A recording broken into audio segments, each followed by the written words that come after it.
Great. Good afternoon, everybody. I think we'll wait a couple of minutes till other audience members join us. I can see people trickling in. So just requesting you to be patient for a couple of more minutes, please.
Okay. Good morning, good afternoon, and good evening, ladies and gentlemen. Thank you for taking the time to be with us today. For those of you who don't know me, I am Shikha Bhasin. I'm a researcher at the Council on Energy, Environment, and Water. Some of you may already know that the Council is one of Asia's leading not-for-profit policy research institutions. And we use primary data, integrated analysis, and strategic outreach to attempt to explain and change the use, reuse, and misuse of resources. And in line with that, I'm actually joined today by an excellent panel of experts, including Dr. Aarti Ghosh, Mr. Joydeep Gupta, and Mr. Chirag Gajjar. And before I move into sort of the intricacies and the questions and answers, for the theme that we want to reflect on today, I'd like to take a minute as the moderator to please introduce my speakers to you all. Dr. Aarti Gupta is a professor of global environmental governance at Wageningen University. Internationally, she's a member of the Scientific Steering Committee of the Earth System Governance Research Alliance, which is the largest network of social scientists working on sustainability, and is also a coordinating lead author of the ESG Science Plan. Mr. Joydeep Gupta is the director of the Third Pole and the India Climate Dialogue, which is run jointly by China Dialogue and the News Earth Journalism Network. Joydeep writes prolifically. He also commissions and edits articles on climate change, biodiversity, pollution, and sustainable development, and has also co-authored studies on topics much closer to climate change for the Confederation of Indian Industry, as well as for UNCTAD. Chirag Gajjar heads the Subnational Climate Action in the Climate Program at the World Resources Institute of India. He oversees all of the climate mitigation initiatives there. He has worked on various domains within national, subnational, as well as corporate climate strategies, and also works with a network of experts, state and city officials to synergize national and regional climate actions. He is also an expert on greenhouse gas accounting and inventories. As part of the Asia Pacific Climate Week, which brings us together today, I am actually very grateful to have the three of them weigh in on the ongoing transition of the global framework as well as the international regime that is really at the heart of facilitating climate change correction today. Given that the Kyoto Protocol and its amendments were up for delivery until 2020. This is a monumental year. It presents an opportunity to reflect on climate issues and actions of the so-called pre-2020 era as we move beyond it. Now, this is important not only to ensure that we're tackling sticking points from this period, but also because we recognize that a successful transition to the Paris Agreement is only possible if learnings and experiences from the years gone by are actually considered. What worked in these climate agreements? What didn't work? What are the challenges that remain unaddressed? What is changing today in terms of the rules of the game? And how do we tackle these changes? We know that the Kyoto Protocol and its amendments suffered from several setbacks, right? There was non-participation of countries. We know that of the 18% emission reduction target, many of these actually remain unmet. There is a glut of certified emission reduction certificates of emissions reductions from the market mechanism that was devised within the Kyoto Protocol, which no one is as yet sure of how to revisit and how to tackle. We also know that the enhanced transparency framework of the Paris Agreement will impose capacity challenges, and capacity generation needs across all countries, because today it's no longer just about developed countries and developing countries, right? It's about everybody sort of coming together to tackle this global problem. But this is also a year where enhanced ambitions are being set out globally, and most of these are being lauded. So, as practitioners within the civil society space, along with my panelists, I would also like to take a minute to question, what do these actually translate to? Right? We recently heard the World Meteorological Organization suggest that there's a 40% chance that the annual average global temperature will reach 1.5 degrees Celsius in the next 5 years. How do these two of net zero targets compare against such environmental pegs? Moreover, the ambitions that remain unmet from the pre-2020 climate agreements, who is taking responsibility for tackling those? And we know that mitigation inaction is only going to increase, in costs. So who's going to be footing the bill for these actions? Now, while the overarching sensibility of trust and ambition is very critical for the success of any global framework that is trying to tackle a common challenge, the rules of the agreement become the tools to operationalize accountability and trust. Transparency and market mechanisms are two extremely critical modalities of the impending Paris Agreement that will help institutionalize trust, accountability, and ambitions that countries are putting forward. Given that the roles and responsibilities are changing, the rules that developing countries must follow are also changing. And it is with this sort of overarching sentiment of change, of sticking points, and yet the hope that we will be able to tackle the problem that lies ahead of us, that I'd like to also again welcome my panelists as well as all of you in the audience who have joined us today. That when we think about experiencing as well as influencing this transition, perhaps I can start with asking each of my panelists today to share their overarching thoughts on this impending transition, and what we should be thinking about affecting as we move further away from the pre-2020 arrangements. So with that, perhaps Joydeep, we can start with you and then move to Aarti. Okay, thanks, Shika, and hello, everyone. A very warm welcome from a very hot New Delhi.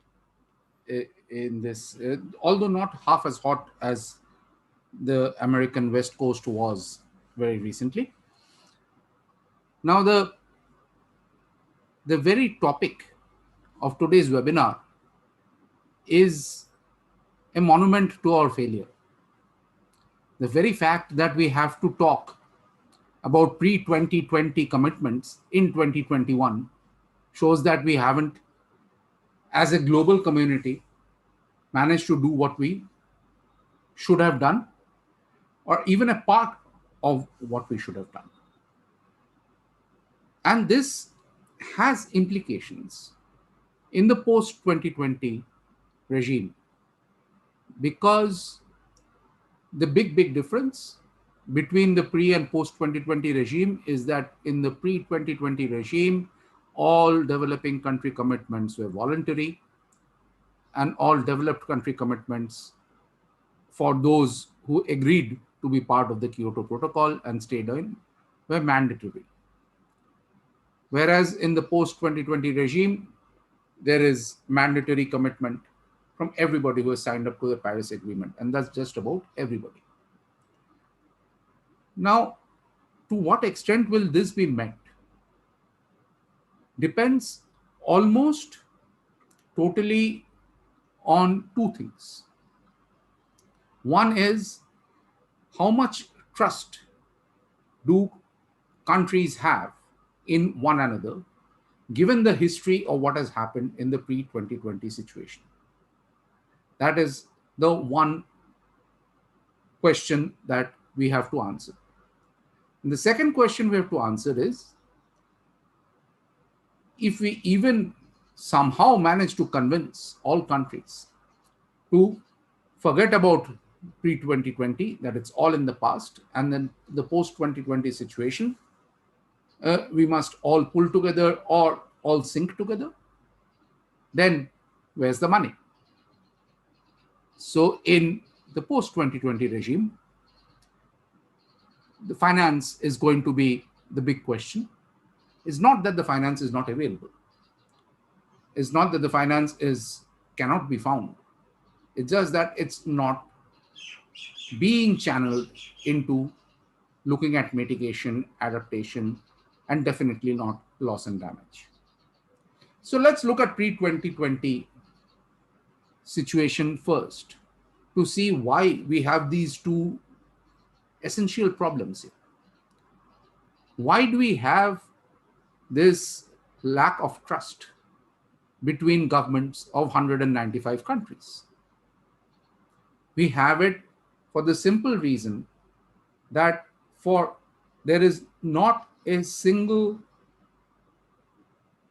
pillar of the Kyoto Protocol that has been met by industrialized countries fully.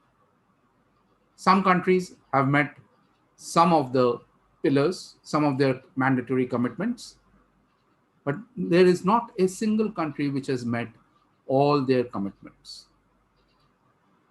The European Union, by and large, has met its mitigation commitment. Collectively, it has. Some countries have not, but some countries have done better. So collectively, it has. But the European Union is not the only industrialized part of the world. North America has not met. Australia has not met. Despite the best efforts of the current New Zealand government, they still have not met because of what happened earlier, before this government was in power. So this list could go on and on. And we have had a situation. I've been covering these climate negotiations. Much to my disgust, I've been asked to cover it as a journalist every year since 2007. And I keep saying that you have to be a complete sinner in your previous life to be forced to do this. But what I have found is not only a lack of trust, but an increasing lack of trust on the part of the developing world in what the developed world is doing. Because they find that mitigation commitments are not being kept, finance commitments are not being kept, tech transfer commitments are not being kept. Even capacity building commitments, probably the easiest to keep, have not really been kept fully. So, given that, and we all know the numbers, I'm not going to repeat all those numbers about 100 billion per year and so and so and so forth. Given that, what has been the response of the developed countries? The developed countries, when they're repeatedly being told in the pre-2020 situation, in the pre-2020 years, that look, people, you are not keeping your commitments. Then how do we do it? How do we get there? How do we do the mitigation required for 2 degrees Celsius ceiling? Forget 1.5. 1.5 will not meet.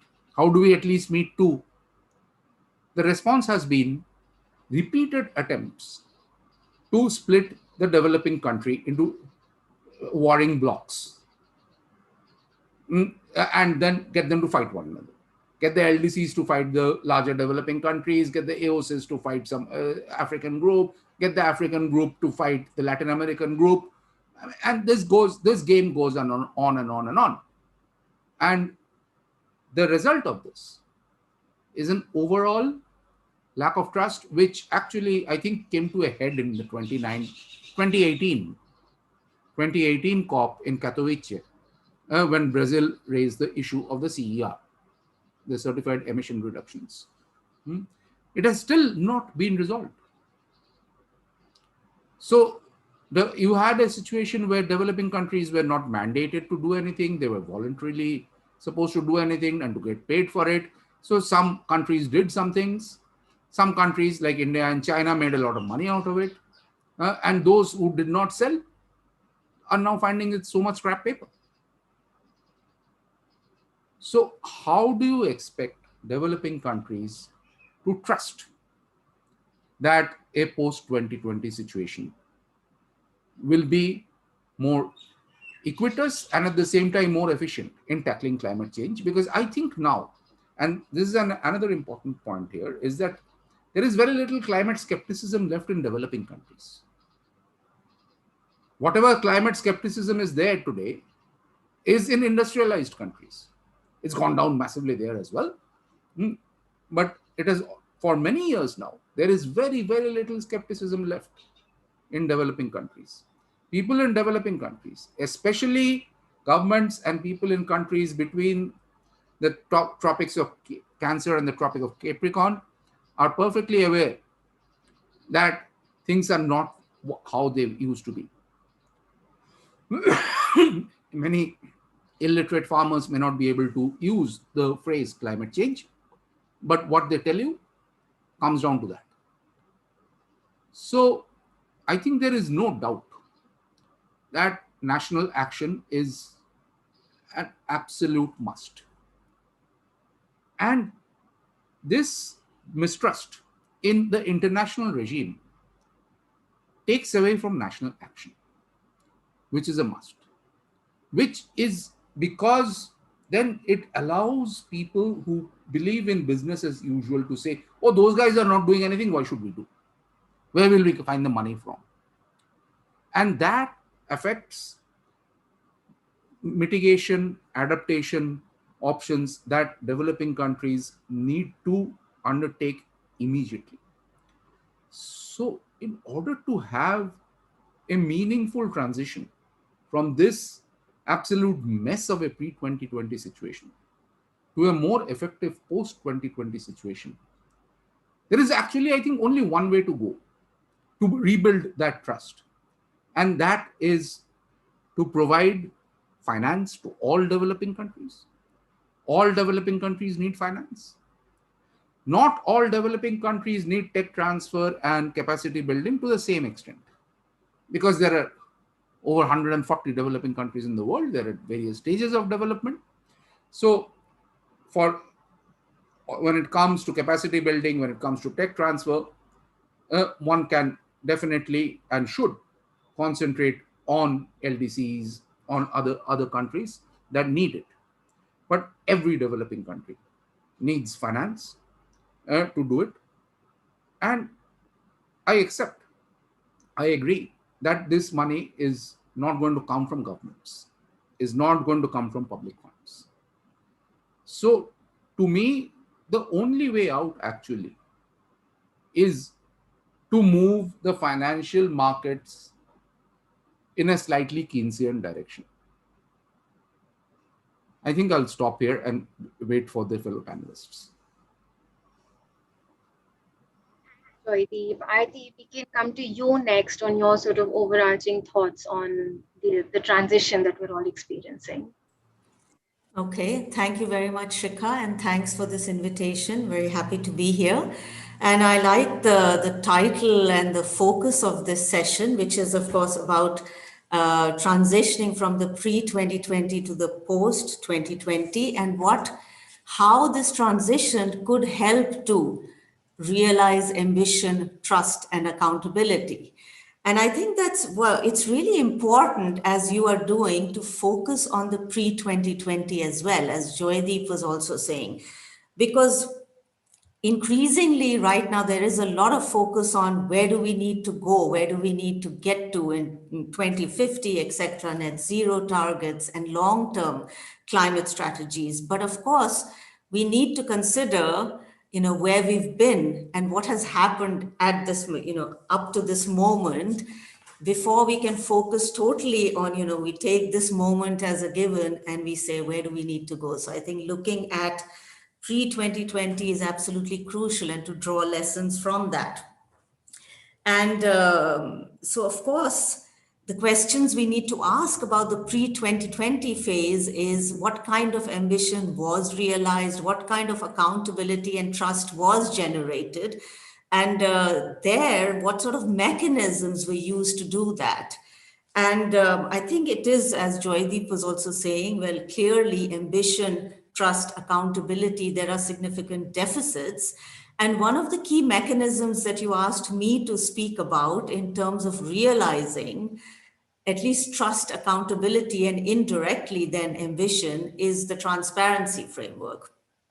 And so I think it's very important to look at why transparency is important in this context, how it has worked so far, and how the Paris Agreement's enhanced transparency framework envisions actually enhancing trust, accountability, etc. So the point is, as we know, the Paris Agreement and its nationally determined contributions focus on realizing climate ambition is precisely that. It's nationally determined, it's bottom up, and meeting those obligations is not legally binding, but reporting on them is. And so therefore, reporting becomes absolutely crucial. Transparency becomes absolutely crucial. And so there's a lot of faith placed in what transparency can do. And the assumption here is that what you know, you can act upon. So if you know, so at the very least, even if we have nationally determined contributions, we should know in a multilateral context whether countries are doing what they said they would do.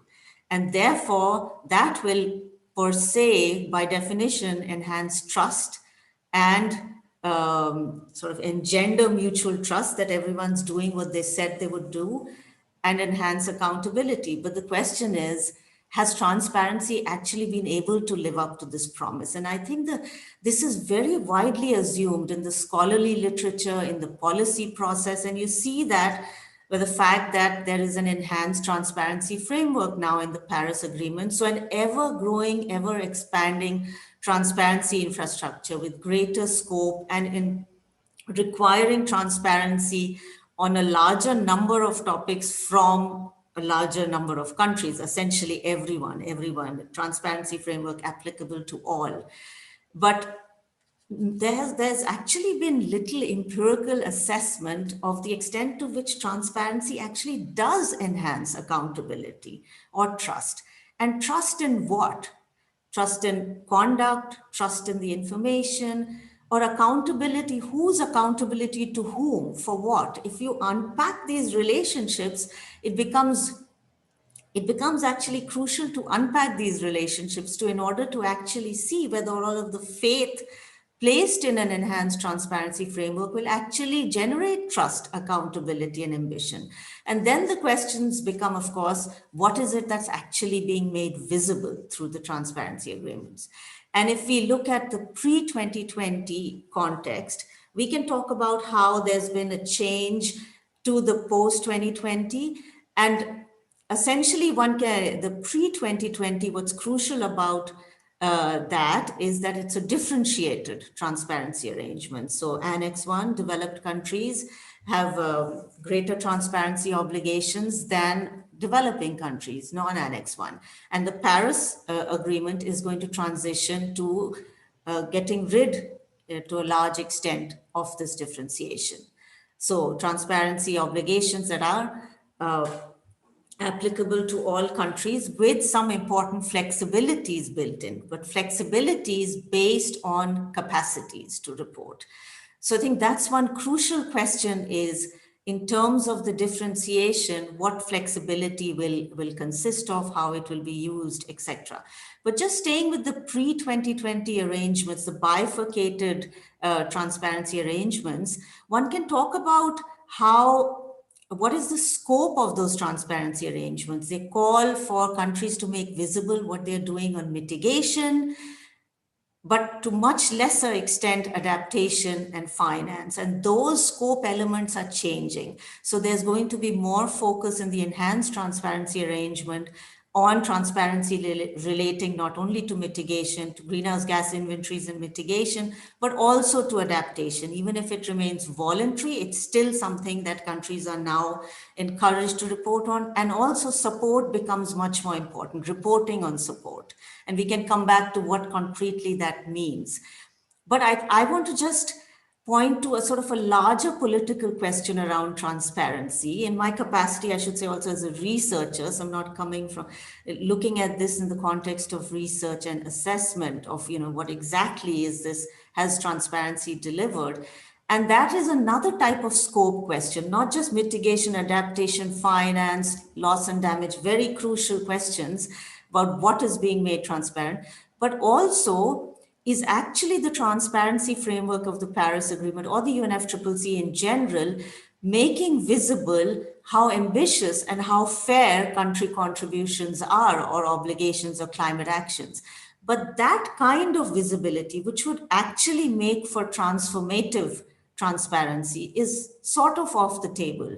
The kind of transparency that's being generated does not allow for assessing, the extent of ambition in a comparative sense, or the fairness of whether it's pre-2020 or post-2020 obligations. And I think that leads to a larger question of whether the focus on transparency and the excessive or extensive attention devoted to setting up elaborate transparency infrastructures is actually merited. I mean, what transparency should not be an end in itself. It's a means to something.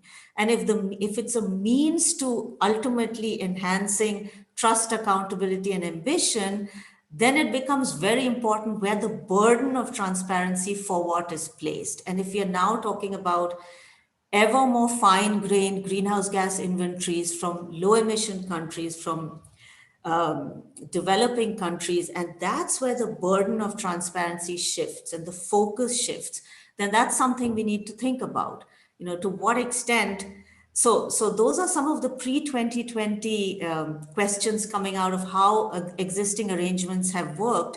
We are now doing a little bit of an analysis on reporting on finance in the pre-2020 era, just to learn lessons from, there's been a lot of work on tracking climate finance, but just looking at what countries are reporting in their pre-2020 reports on finance, and one gets all of the usual, the conclusions are what one generally knows. There's no agreed definition of climate finance, so it's hard to report on that. It all becomes quite arbitrary. There's no agreed definition of what's new and additional. There's no differentiation necessarily between grants and loans. And, where is the finance? Is it going to mitigation, adaptation, to loss and damage? So those sorts of, so the kind of what we are learning about climate finance through country reporting is quite skimpy in some sense. And will that continue in the post 2020 phase, even though transparency of support is now much more crucial? That's one question. And then capacity building around reporting, that's another set of questions. And we can come back to that in the discussion about, to what extent, where the focus of capacity building for transparency lies and will lie in the Paris context as well. Is it really about capacity building for inventories, for mitigation, for tracking NDCs, or also for adaptation reporting, or for support needed and support received? Very complex issues where there's not much experience with reporting. But the capacity building initiatives right now all focus and privilege and prioritize greenhouse gas inventories, even for the smallest developing countries. So is that the right focus? Will countries be able to tailor capacity building to their own priorities and needs around reporting and around climate action more broadly? So I think those are some of the issues. There's a lot of There are a lot of outstanding issues on the transparency question leading up to the COP, and we could come back to that as well. I don't know, I think I should stop now, and I'd love to talk more about what are some of the outstanding issues for COP26, etc. Yeah, my list of all of the questions that I actually want to ask you guys is just increasing with every minute into this conversation. But I'd like to now move to Chirag, please, for your sort of overarching comments and thoughts on the transition that we're seeing. And we've heard both Joydeep and Aarti, very very pointedly talk about finance. So if you could highlight that a little bit more in your intervention. Thank you so much, Shikha. I hope I'm audible. And thank you so much for the invitation to CW and Shakti Foundation. Pleasure to be here. While both of my previous co-panelists have covered wide range of issues, outstanding questions, or the issues that remains at the negotiation process, let me try and focus on where things stand today as of the last virtual session that ended in June. So what is the status of the negotiation? The SB virtual sessions only provided limited progress. Logistical challenges exacerbated the political challenges that hindered the bridge building process. In terms of the agenda, the developing countries were disappointed at the imbalance. We saw that the priority topics such as credible delivery of $100 billion, new finance goal, global goal on adaptation, and loss and damage were not on the agenda. Also, the request from parties to close the session on ETF, Enhanced Transparency Framework to the Observer, led to undermining the trust, something that both of the previous speakers have spoken about. The negotiation on the rules, for example, common timeframes, transparency, Article 6 did not see much progress, but the discussion on the global stock tech ended on a positive note with a broad agreement on how critical the non-state actors' input is to the process. On the Article 6, the purpose of the Article 6 is to raise the ambition, but the participation in the Article 6 is optional. There are three mechanisms that have been identified for cooperation: country-to-country trading, a new international carbon market, and a third mechanism promotes a non-market cooperative approach between parties. I would simply say that the countries remain at an impasse with no clear breakthroughs from the virtual sessions on Article 6. This has led to the bigger issue of lack of trust and solidarity for the upcoming COP in Glasgow. There's limited progress coupled with uncertainties leading up to the Glasgow would cloud the way forward, especially for the agenda items. As I mentioned earlier, there were several items missing from the agendas. Issues that were not covered in the virtual session, how would they be covered in the upcoming COP? The other point is about the lack of political will, both on ambition as well as on finance, coming out of the G7 summit has not helped or has not elevated the concerns of the vulnerable countries that their priorities will be taken seriously in the upcoming processes. And finally, the questions remain regarding the health safety plans, vaccinations, travel restrictions, and the preparation for the upcoming COP. Both of the panelists talk about how important this year is, and you, Shikha, also spoke about it. It's not just an important year, it's also a start to an important decade for the climate action. And in order to move forward, I think what we need to build the trust and solidarity in the COP outcomes. I'll stop now and maybe we can revisit some of the questions that you have on specific topics. Okay, thank you for that, actually. And to sort of pick up from where you've left, right, Chirag, on that this is actually the start of a new decade.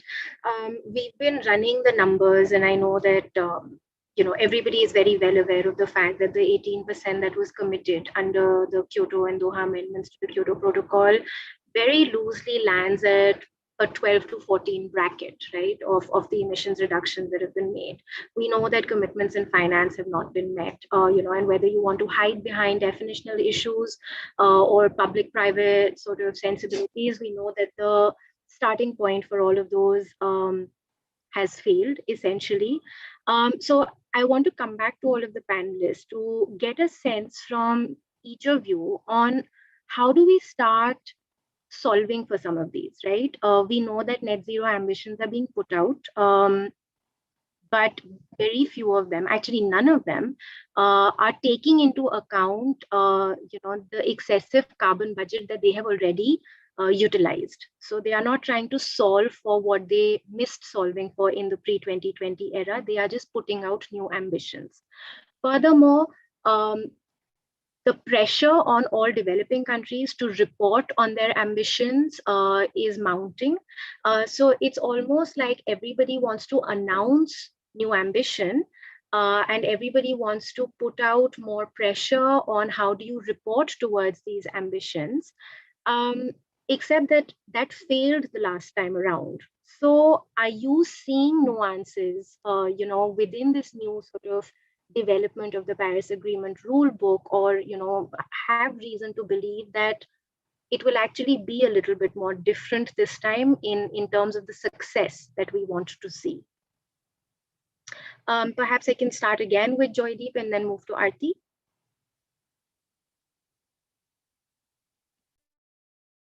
You're on mute, Joydeep, in case you're speaking.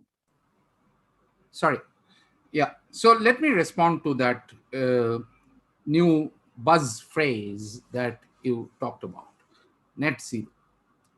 Now, I see this as yet another very successful attempt, as at least right now, very successful attempt by governments of certain industrialized countries to do nothing.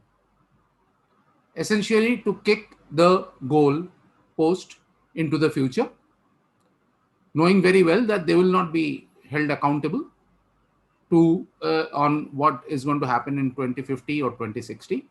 They will be happily dead, and therefore they don't have to live up to that promise. And this is what net zero is all about. It is yet another attempt at how to change the narrative, to come up with a new narrative, and to therefore not be in a position not to do anything right now. I'm very sorry to say that a very large number of international NGOs are a part of this, knowingly or unknowingly, wittingly or unwittingly. A very large number of my colleagues in the media covering climate are a part of this, again, wittingly or unwittingly. And I've had this debate with journalist colleagues. And when you actually raise the question, then people do stop to think. It's just Goebbelsian that you keep saying the same thing so that people don't stop to think. So it's necessary to question this new buzz phrase, net zero. I think the government of India did great service to the global regime by at least making a public position clear against net zero before the climate leaders summit called by President Biden, so that at least the talk of 2030 goals was brought on the table. I'm very glad the government of India did this, and I'm very glad that other large developing countries supported that position. And therefore, at least temporarily, the net zero buzz phrase was, its volume went down. It wasn't totally silenced. I'm starting to see the volume pick up again, and it's time to slam it again. Okay, thanks, Joydeep. And just in line with that, actually, Aarti, if I can come to you next. The narrative for increasing ambition is changing, but from what we understand of the enhanced transparency framework, which is supposed to be the means to generate trust and accountability, as you mentioned as well, that remains essentially the same from the pre-2020 era, except that now it's being opened up to developing countries as well, right? I mean, in terms of the tables that are being negotiated for reporting, so on and so forth. So given that, essentially the pre-2020 era failed in concluding with trust and accountability remaining in the system, what are the elements that countries and civil society and media personnel should actually be pushing for, within that enhanced transparency framework to ensure that some degree of accountability and trust is brought back, and we're not just talking about enhancing transparency as an end, in and of itself.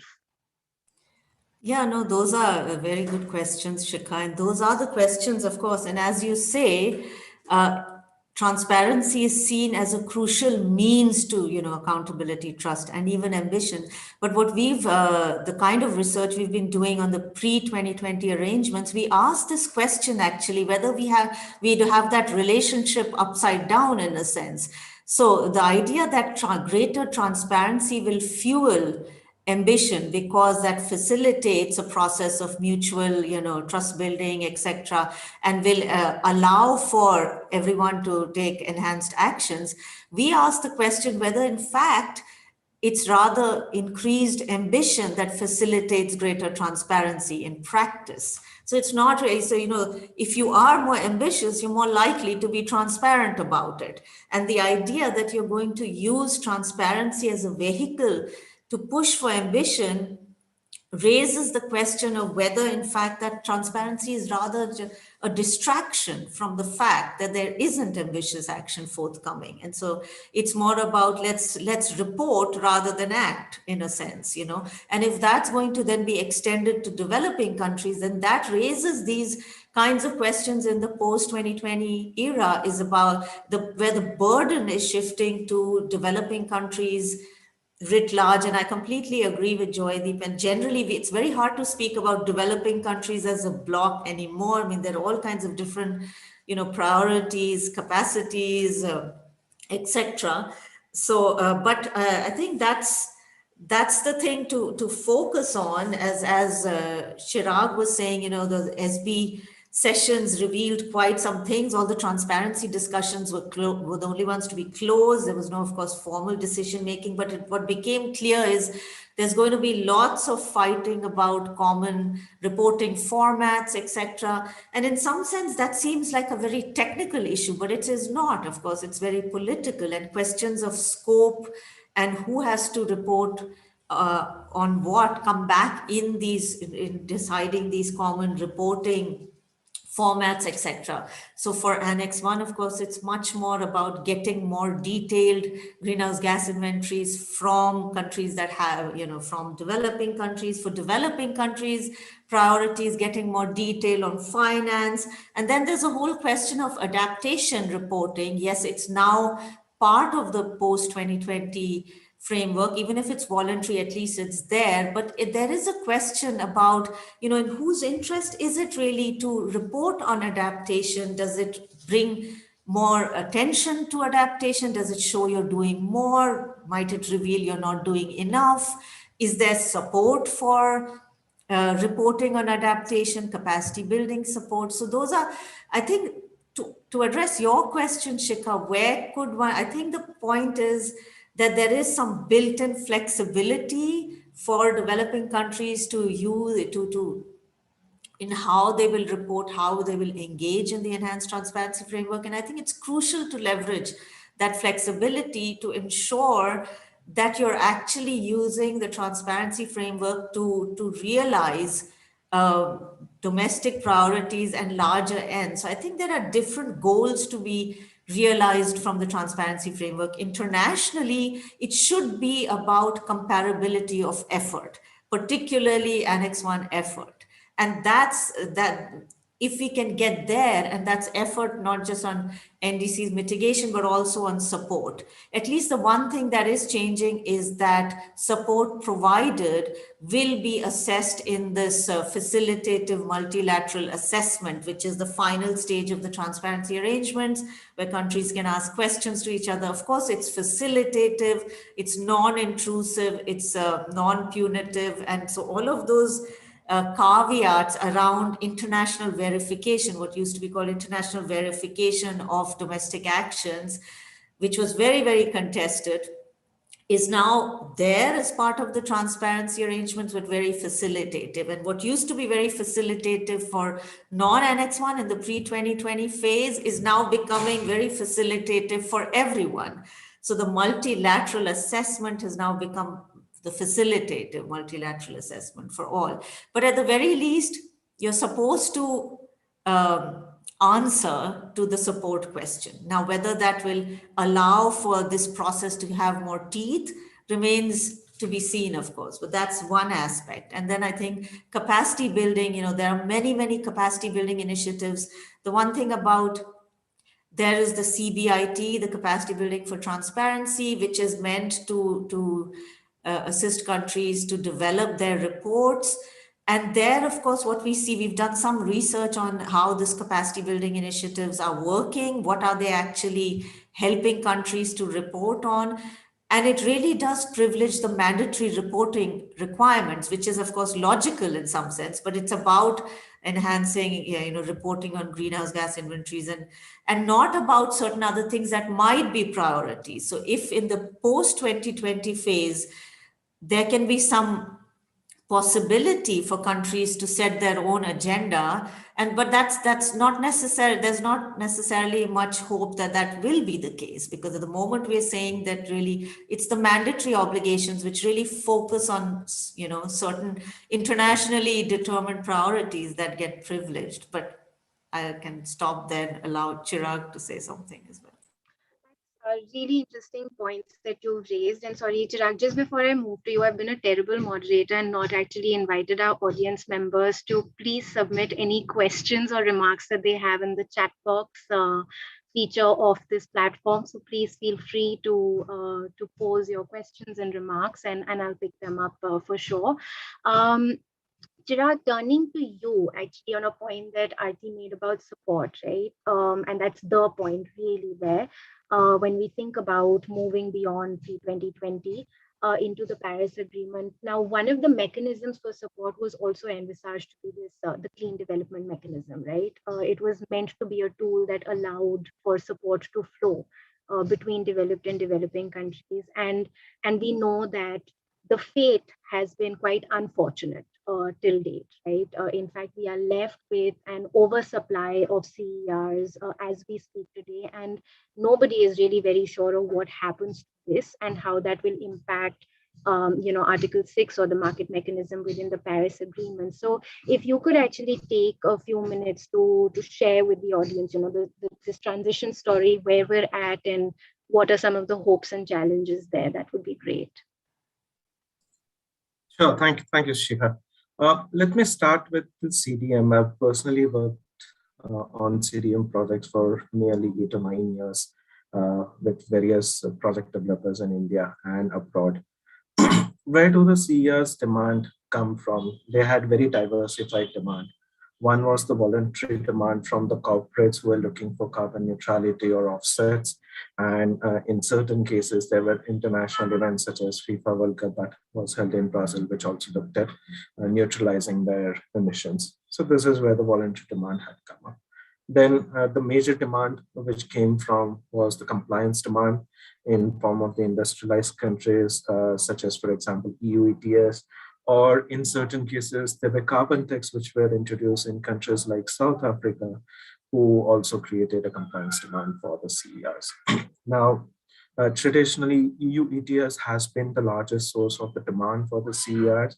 It had a quota of around 1,510 million units, out of which roughly 1480 million units had already been used by 2016, which meant that in the period between 2017 and 2020, the demand was roughly 8 million per annum. That's a very minuscule demand in comparison to the supply of the CERs that we've seen. The post-2020 EU ETS envisions zero international usage of the international units. Certain carbon taxes that have been implemented in some of the countries, which also have broad range of criteria for meeting demand or buying these CERs. They also introduce CDM as well as non-CDM credits as eligible credits as part of the compliance. Another source of CER purchase was programs such as the World Bank's pilot auction facility. It used CDM funds to fund the methane and N2O emissions abatement projects. The demand from the 3 auctions that were held basically auctioned roughly 20 million credits, 20 million plus credits. So as you can see, the Kyoto compliance as a source of demand has already been exhausted. various voluntary demands have already been met by a number of people. So there is literally no demand which is emerging for the CERs at the moment. Legally, the status of the CDM is uncertain at the moment because of the negotiations on the Article 6. A key concern is of environmental integrity, which is the source of number of ongoing delays and the proceedings on the Article 6. So this is where we stand in terms of the CDM. Now, one of the things that we could look upon is what would happen if the CR credits remain unsold or if they are not transitioned. The primary objective with which the CDM was established was to help non-Annex 1 countries to with this sustainable development and help industrialized countries meet their economy-wide quantified emission limitation and reduction commitments as part of the Kyoto Protocol. Now, given that the future of CDM is uncertain, but there are a lot of experiences that we can, take from the CDM. A lot of, specifically in design of the new cooperative approaches or the second mechanism under Article 6.4, new international carbon market. CDM can inform a lot of design elements of this cooperative approaches. While doing so, there are two things that one must, carefully look into, which has been a much of topic of a contested debates in the international arena, specifically with negotiators as well, is two things that are difficult to define with certainty are additionality and baseline. Additionality, the argument of additionality is counterfactual and makes it difficult to determine whether a CDM project would have occurred in the absence of the CDM. And second is increasing the projected BU emissions is another perverse incentive that the CDM rules have given to the project developers. In fact, if this does occur, then the reductions are not clear. So there are few issues that needs to be looked into, discussed between the negotiators in order to ensure that there is a transition that happens, which ensures the environmental integrity. I'll stop here.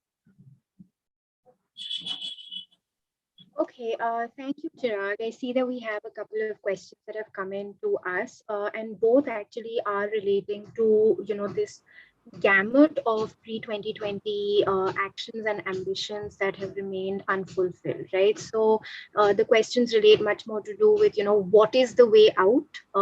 Can we think of the first global stocktake as being the the platform where these commitments are brought up and countries are forced to sort of respond to it, or should we be looking outside of the climate regime altogether, to try and solve for some of these ambitions? Joydeep, you mentioned the role of sort of non-state actors and the focus increasingly going there.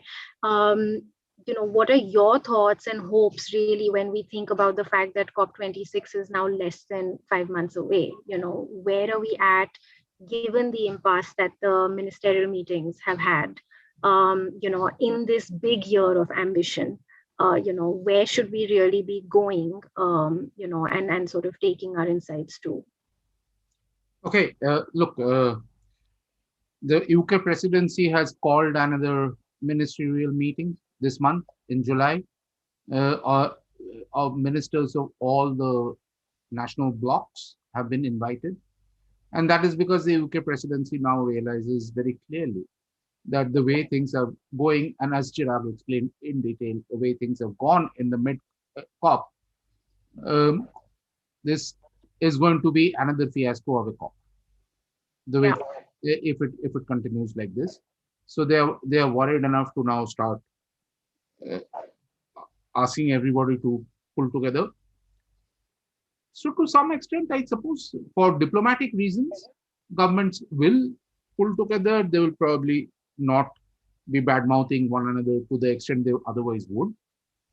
So that the presidency and the event can declare a success, but that is not going to really help. What is definitely really going to help is what Indrajit, who has been covering the COPs for a long time and knows this process very well, has put up in the Q&A section that a proposal to factor the commitment gaps into the global stock take. Definitely, that would help. But I'm skeptical enough to think that the developed country delegations will not let that happen. If the UK presidency can put its foot down there and move the other developed countries, that would be a very, very big step forward. So that would be one way of ensuring that this COP26 is a success.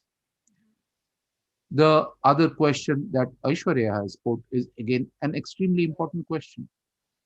There's so much more is needed to ensure something concrete happens, increase transparency and accountability.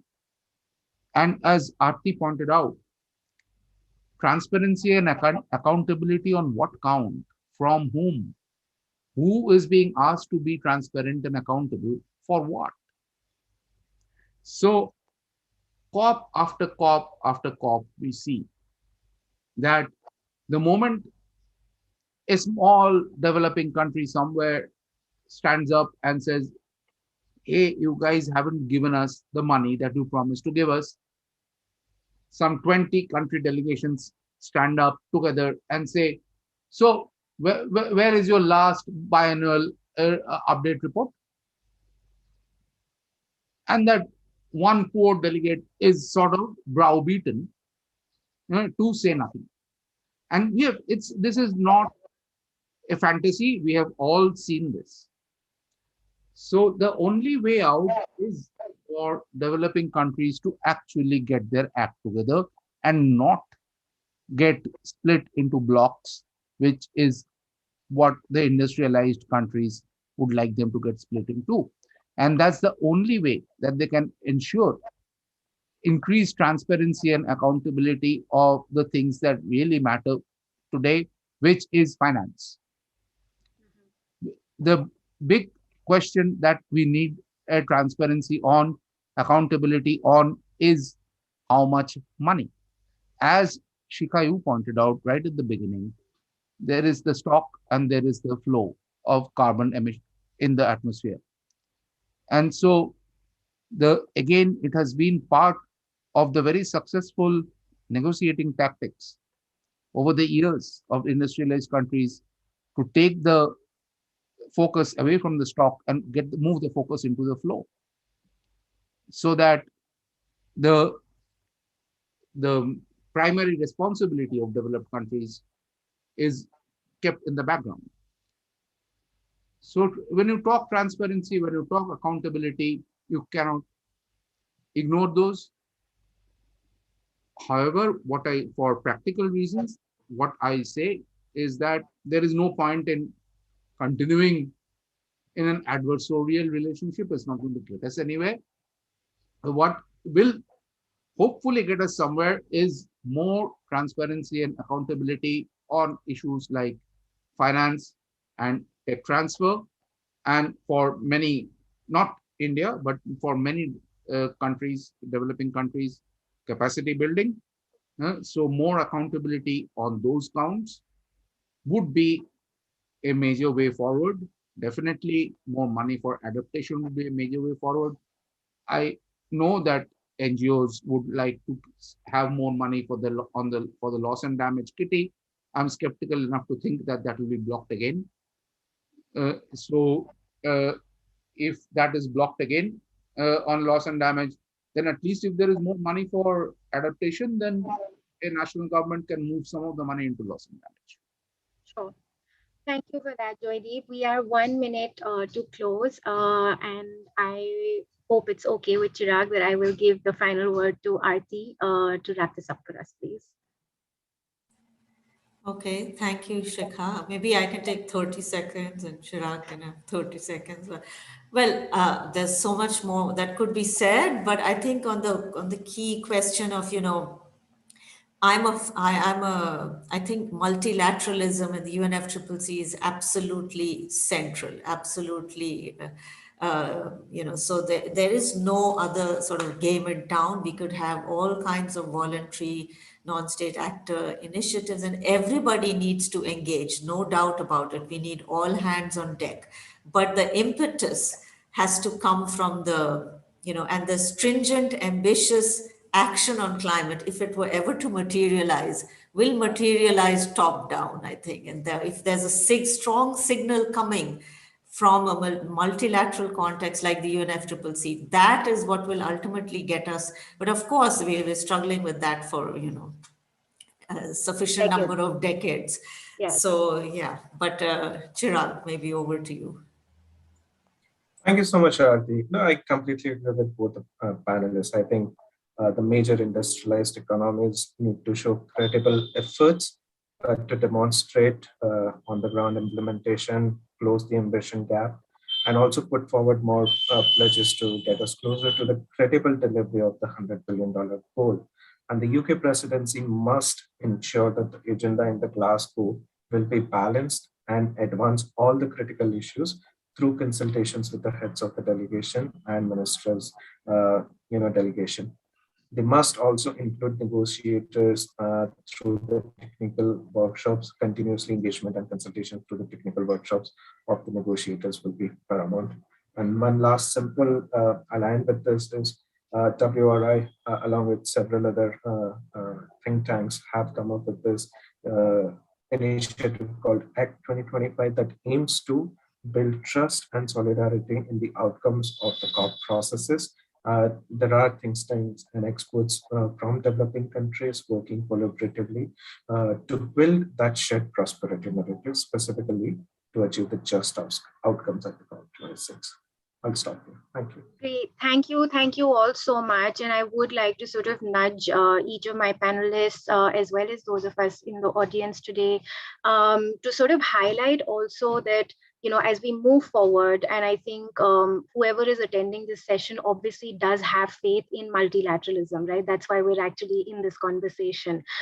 So while some of us sound a little bit more skeptical than even we would like to, the fact is that there is hope that we will be able to create mechanisms of accountability, from as civil society practitioners in the process. And in line with that, as Chirag has mentioned, there is a lot of work happening within this year, and a lot of conversations flowing towards submissions for parties to sort of hold them to account. But I think every person who wants to sort of see this also get mobilized will have to maybe raise their voices a little bit more. And in line with this, I would also like to take just a quick minute to thank our colleagues at the Shakti Sustainable Energy Foundation, some of whom are with us today, and highlight to all of you that actually later this month, colleagues of mine are coming out with a study where we have actually ranked the performances of all Annex 1 parties vis-a-vis their targets that were set as part of the pre-2020 arrangements.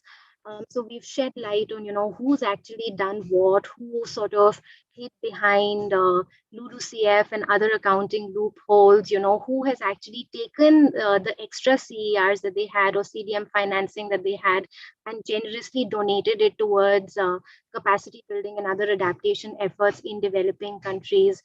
So, not only have we done the accounting for each of the goals, but also shed a little bit of sensitive light on how much of it was actually climate action and how much of it was sort of, we can do this and get away with it action.